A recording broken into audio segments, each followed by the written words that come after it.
one member from the other side even had a message to the people of Antigua and Barbuda from his,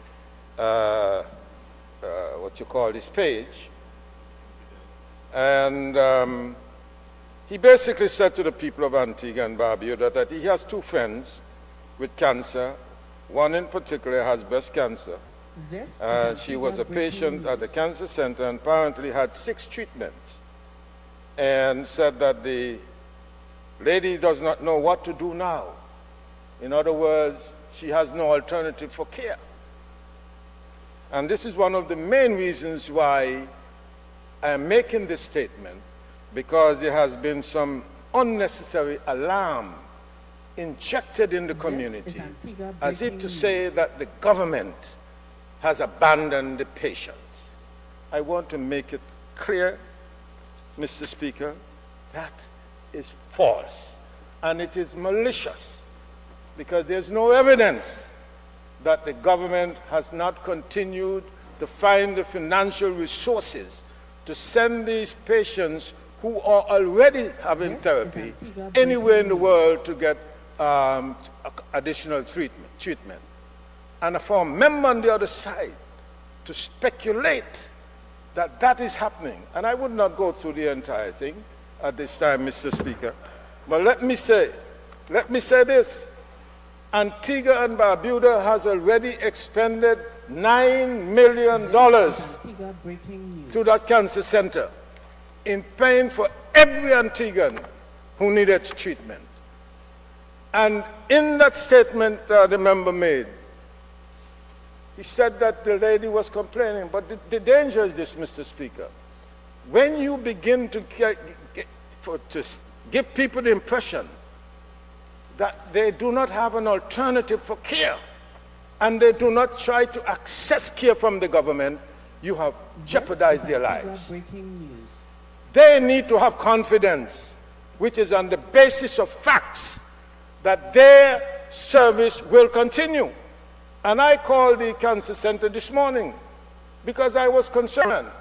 Have you abandoned the people who are already getting therapy?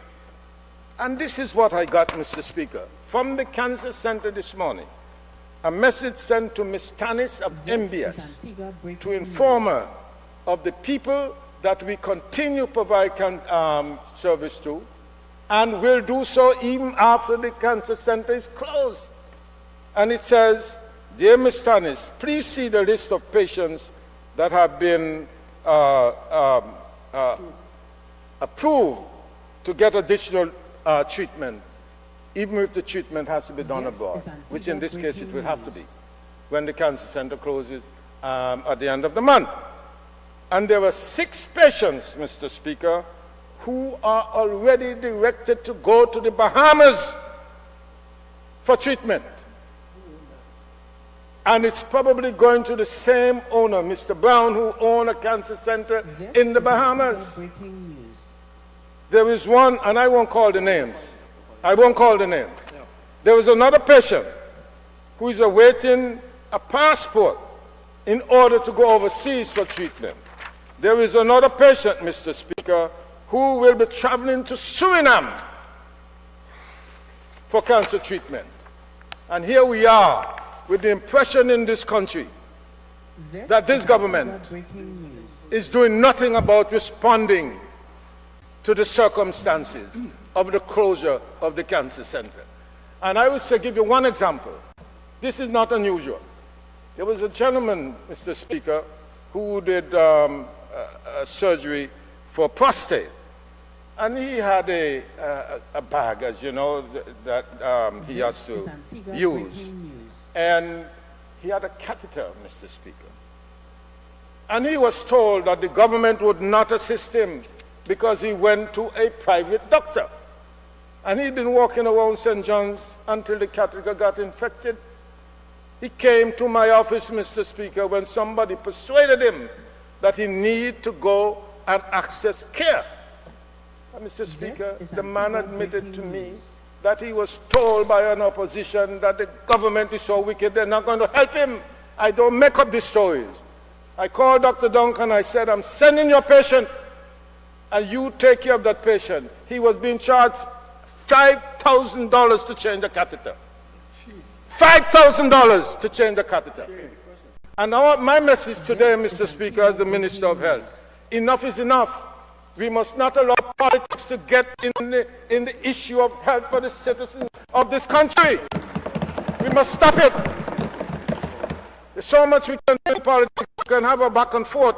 But when the rhetoric and statement in the public will go and mislead people and discouraging them from access health care, then we are doing a disservice and not meeting what is expected of us as representatives.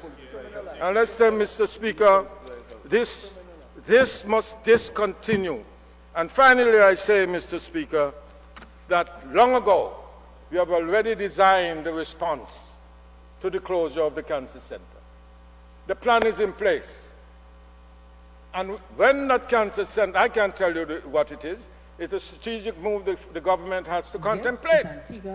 But I will assure the people of Antigua and Barbuda, never the day will come when this government will allow the cancer center to be closed.